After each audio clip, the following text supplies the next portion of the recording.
भगवान अवध से भूखे चले। जब अयोध्या से चले थे कुछ खाने पीने का वातावरण नहीं था।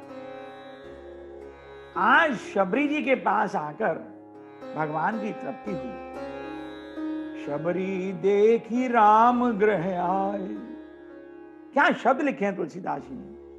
शबरी देखी राम ग्रह आए। भगवान को ऐसा लगा जैसे अपने घर में आ गए। एक मां के सामने से प्रभु परिस्थितिवश भूखे चले गए और दूसरी मां ने भगवान को तृप्त कर दिया। तुलसीदास जी ने लिखा भी है, मानस में नहीं लिखा, कवितावली में लिखा है। भगवान को वर्णन किया और भगवान को एक प्रकार से ताना भी दिया है कि आप इतने बड़े हैं, सब किसी की कृपा करते हैं, सब कुछ देने वाले हैं। दानवों को दिया दानव देव अहीस महीस। दानव देव अहीस महीस। महामुनि तापस सिद्ध समाजी। जग जाचक दानी द्वितीय नहीं। तुम ही राम सब राखत बाजी। दानव देव अहीस महीस। महामुनि तापस सिद्ध समाजी। जग जाचक दानी द्वितीय नहीं। तुम ही सब की सब राखत बाजी। ऐते बड़े तुलसीस। ऐते बड़े तुलसीस। तऊ सबरी के दिए बिनु भूख न भाजी। भगवान को ताना दिया है तुलसीदास जी ने। वैसे तो एक तरफ सबको देते हो, तुमसे बड़ा कोई देने वाला नहीं। और तुम्हारी खुद की भूख जो है भक्ति के घर भागी। तुम्हारी तृप्ति वहां हुई। शबरी जी के यहां प्रभु की तृप्ति हुई। भगवान तो भाव के पुजारी। तुमने क्या दिया भगवान ये नहीं देखते। हमने कैसे दिया प्रभु बस यही देखते। देखिए पिछली बार हमने ये जिक्र किया था कि प्रभु हम जैसे हमको बनाकर भेजते हैं, बिना जाति पाति के, बिना गुण के, हमें उसी प्रकार स्वीकार करते हैं। जब हम जगत में हैं तो हम प्रभु को कैसे देते हैं, प्रभु उसको देखते हैं, ना कि ये देखते हैं कि हम क्या दे रहे हैं। राम ही केवल प्रेम प्यारा। शायद प्रभु ये संदेश देना चाहते हैं कि अगर किसी को देना है तो इतने प्रेम से दीजिए कि लेने वाला छोटा ना बने और उसकी लेने की इच्छा तृप्त हो जाए और देने वाले की इच्छा हमेशा बढ़ती चली जाए कि मैं और दूं और दूं और दूं। देना है तो बस देने के आनंद से दिया जाए, कुछ पाने की इच्छा से कभी ना दिया जाए। अगर पाने की इच्छा से दिया जाए तो वह बेकार बन जाता है। अगर अकारण दिया जाए तो एक अलौकिक प्रकाश मन के अंदर बढ़ जाता है। लेकिन हम सब लोभी हैं ना। हम देने से पहले हमारा मन ये भाप लेता है कि इसको देंगे तो आगे क्या मिलेगा, और हमारा मन उसी को देने के लिए कहता है जिससे भविष्य में कुछ मिलने की आशंका हो, आशा हो। और अगर आशा ना हो तो कम से कम पत्थर लगवा देते हैं कि चलो भाई कोई आएगा देखेगा तो कम से कम ये तो जानेगा कोई ज्ञानी सज्जन हुए। लेकिन प्रभु कहते हैं जब देना हो तो इस प्रकार दो कि किसी देने वाले को कभी छोटा ना लगे। इतनी सहजता से दिया जाए, इतने प्रेम से दिया जाए कि छोटा बड़ा बन जाए। लेकिन ज्यादातर लोग कुछ ना कुछ ताना जरूर मार देते। किसी ने दिया तुमको तो तुम्हारे सामने आया देने के लिए, ये तो हम हैं तो सबकी मदद करते रहते हैं। इस दुनिया का सबसे बड़ा दाता वो देता भी है और पता भी नहीं चलने देता। बारिश होती ना, बारिश रात को, घनघोर बारिश रात को, पता भी नहीं चलता। सुबह सारी धरती हरी भरी, लबालब ताल कुंड नदियां सब भरे पूरे। पुष्प रात को खिलता है, खिलना शुरू करता है सुबह भोर के समय। जब तक आप उठते हैं तो खिला हुआ, निर्मल, स्वच्छ, आनंददायक। प्रभु आपको सुबह 7 बजे उठने के बाद खिलता हुआ नहीं कहता कि देखो मैं खिल रहा हूं, बड़ी कृपा कर रहा हूं तुम्हारे ऊपर। इसीलिए शायद लोगों ने कहा है कि नेकी कर और खून में डाल। प्रेम से देने में 2 घटनाएं होती हैं। एक तो देने की सामर्थ्य बढ़ जाती है और दूसरा मांगने की इच्छा समाप्त हो जाती है। आपने सुदामा की कथा सुनी होगी। सुदामा ने अंत तक प्रभु से कुछ मांगा नहीं। भगवान ने कितने बार पूछने का प्रयत्न किया, सुदामा कुछ तो बोलो, कुछ तो बोलो। लेकिन सुदामा ने बस चलते वक्त यही कहा, मेरी एक ही इच्छा है कि गोविंद तुम जहां रहो प्रसन्न रहो, तुम्हारी यश कीर्ति इस दुनिया में छाए। और प्रभु ने जब दिया तो इतना दिया कि सारी दुनिया ने देखा। भगवान किसी कारण से किसी को ऊपर कृपा नहीं करते। कारण से तो व्यवहार होता है, संसार होता है। सहज स्नेह विवश रघुराई, पूछी कुशल निकट बैठाई। प्रेम तो अकारण होता है। जहां प्रेम लेन देन की नोक पर टिका होता है, वह जल्दी ही विवाद में पलट जाता है। लेन देन व्यवहार है। प्रेम केवल वो दे सकता है जिसका मन आनंद से परिपूर्ण है, जिसका मन आनंद से लबालब भरा है। और ये आनंद मिलता कहां है? आनंद को कहां से प्राप्त किया जाए? जो आनंद सिंधु सुख राशि, जो आनंद सिंधु सुख राशि, सी करते त्रिलोक सुपाशी। सो सुख धाम राम असनामा, अखिल लोकदायक विश्रामा। आनंद तो राम में, और हम आनंद को काम में ढूंढते। आनंद तो वास्तव में राम में। जब राम प्रकट होता है तो जीवन आनंद से नहीं परमानंद से भर जाता है। परमानंद पूरी मन राजा, परमानंद पूरी मन राजा, कहाँ बुलाऊं बजाऊं बाजा। जब भगवान राम प्रकट हुए तो क्या हुआ? परमानंद पूरी मन राजा, कहाँ बुलाऊ बजा बहु बाजा। दशरथ पुत्र जन्म सुनि काना, दशरथ पुत्र जन्म सुनि काना। मानहु ब्रह्मानंद समाना, मानहु ब्रह्मानंद समाना। आनंद नहीं, ब्रह्मानंद हुआ।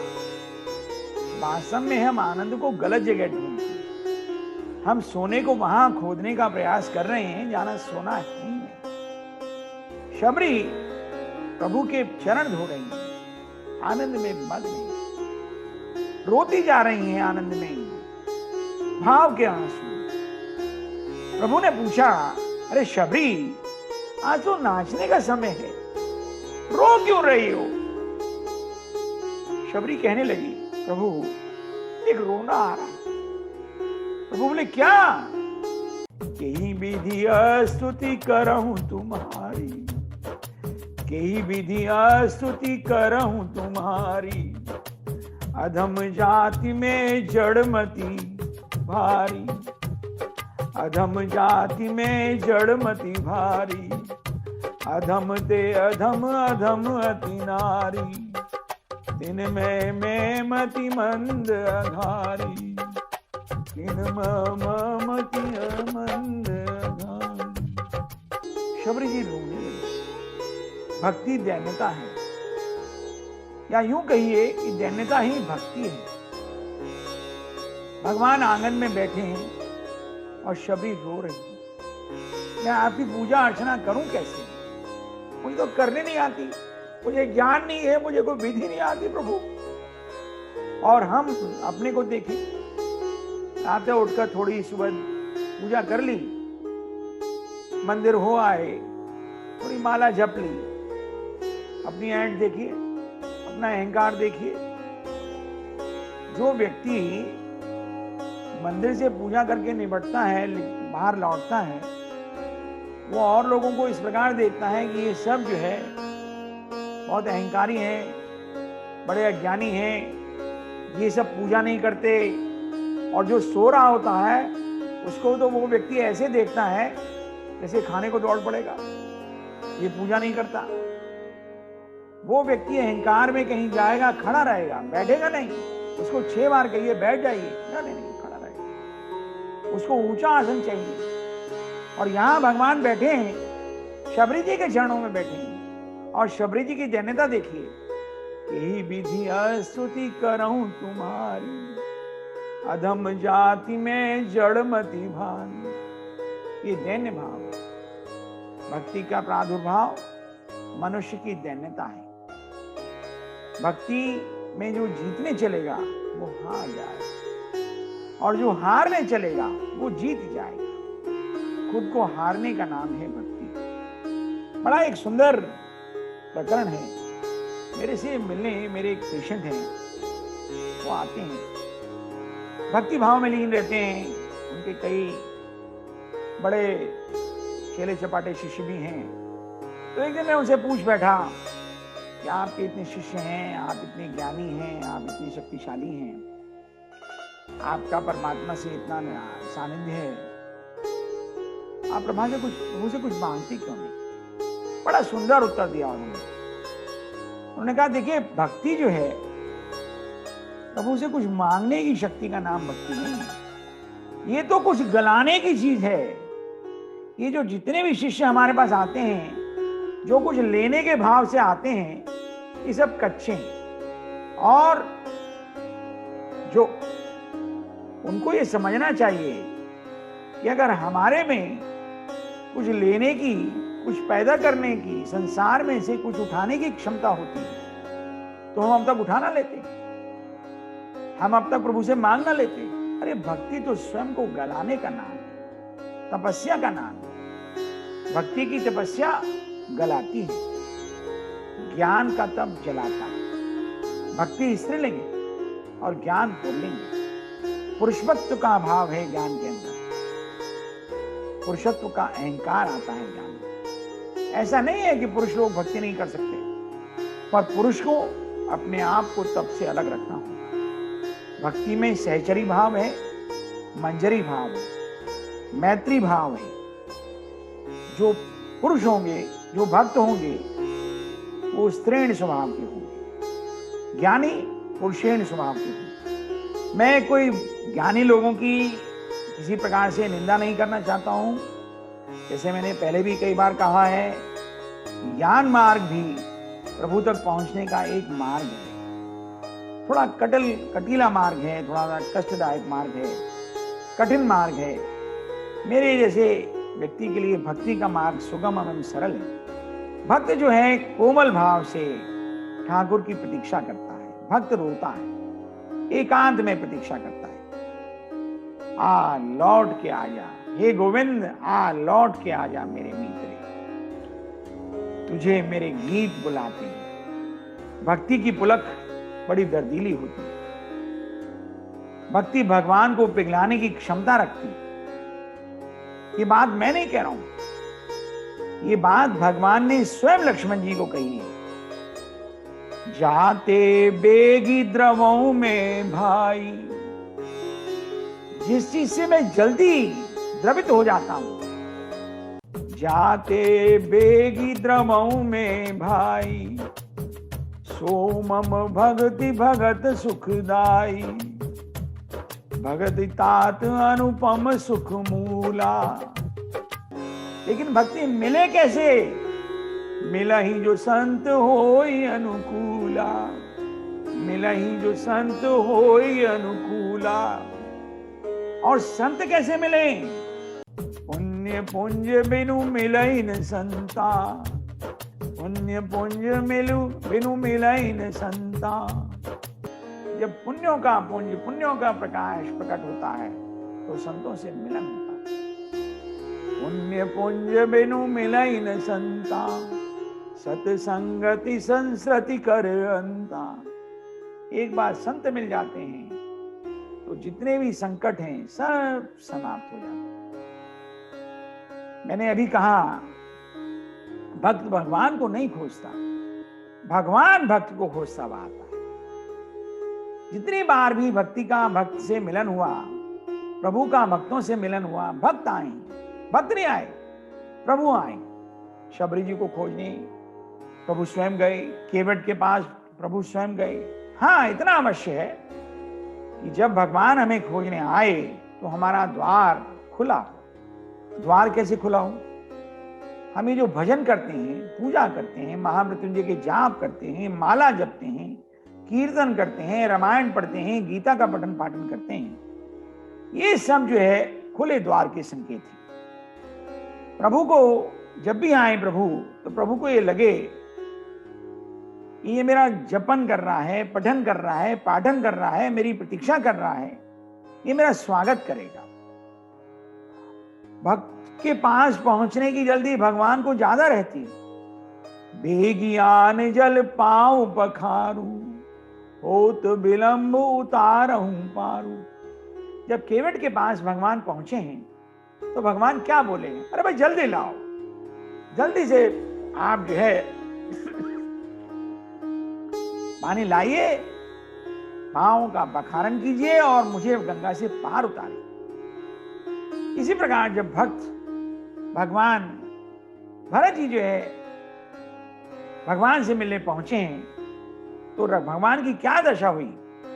उठे राम सुनी प्रेम अधीरा, उठे राम सुनी प्रेम अधीरा, कहूं पट कहूं निशंग धनु तीरा। दौड़ पड़े प्रेम में अधीर होकर के प्रभु। पटका कहीं गिरा, धनुष कहीं गिरा, तरकश कहीं गिरा, तीर कहीं गिरे। उठे राम सुनी प्रेम अधीरा, कहूं पट कहूं निशंग धनु तीरा। भगवान हमेशा भक्त से मिलने को अधीर, और ये अधीर भगवान, ये असीम भगवान भक्त की सीमा में आकर खड़ा हो जाता है, असीम सीमा में बन जाता है। ब्रह्मांड का नायक, चल अचल का स्वामी, चल अचल का चालक, बालक बन जाता है। यह है भक्ति की शक्ति। मां कहती है रो, तो रोना शुरू कर देता है। भय प्रकट कृपाला दीन दयाला, कौशल्या हितकारी, हर्षित महतारी मुनि मनहारी। जब भगवान का जन्म हुआ तो भगवान ने मां को चतुर्भुज स्वरूप दिखाया, और चतुर्भुज स्वरूप देख करके मां डर गई। मां क्या बोली? भय प्रकट कृपाला दीन दयाला, कौशल्या हितकारी, कीजे शिशु लीला अति प्रिय शीला। हे भगवान, ये चतुर्भुज स्वरूप छोड़िए, आप शिशु की लीला कीजिए, शिशु लीला कीजिए जो परम सुखारी, जो कि अत्यंत सुखदायी है। सुनी बचन सुजाना रोदन ठाना, हो यही बाल स्वरूपा। ये सुनते ही प्रभु ने स्वरूप बदल दिया, बच्चे के स्वरूप में आ गए और रोना प्रारंभ कर दिया। और ये रोने वाले कौन हैं? चराचर देवों के स्वामी हैं, लेकिन अब मां के कहने से बालक स्वरूप हो गए। क्यों? क्योंकि मां ने वर मांगा था। क्या वर मांगा था? कि आपको मेरे यहां बालक के रूप में आना पड़ेगा। ये घटना है, अभी थोड़ा समय मिलेगा तो इसके बारे में विस्तार से चर्चा करेंगे। जब दशरथ जी और कौशल्या जी ने वर मांगा तो प्रभु ने कहा कि बताइए आप क्या चाहते हैं। शायद ये मनुस्मृति की घटना है, जब भगवान मनु ने और स्वरूपा जी ने वर मांगा है। स्वरूपा जी ने कहा है कि प्रभु मैं ये चाहती हूं कि आप जैसा पुत्र मेरे पास हो, आप जैसा पुत्र हो मेरा। तो भगवान ने कहा कि मेरे जैसा पुत्र कहां से लाऊंगा? मेरे जैसा तो संसार में कोई है नहीं, मुझे ही स्वयं आना पड़ेगा।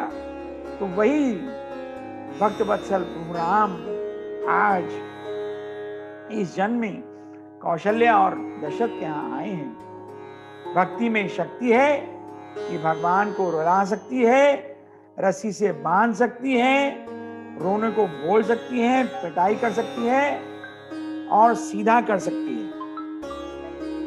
और सर्वशक्तिमान को भक्त के आगे झुकना पड़ता है, बैठना पड़ता है और भक्त के कहने से चलना पड़ता है। बोलिए श्री रामचंद्र भगवान की जय, बोलो बाके बिहारी लाल की जय, बोलो लक्ष्मण जति की जय, बोलो कृपा निधान श्री रामचंद्र भगवान की जय, हनुमान जी महाराज की जय, सब भक्तों की जय। सभा में उपस्थित सभी सज्जनों को और सहपाठियों को, विद्वानों को मेरे सादर प्रणाम।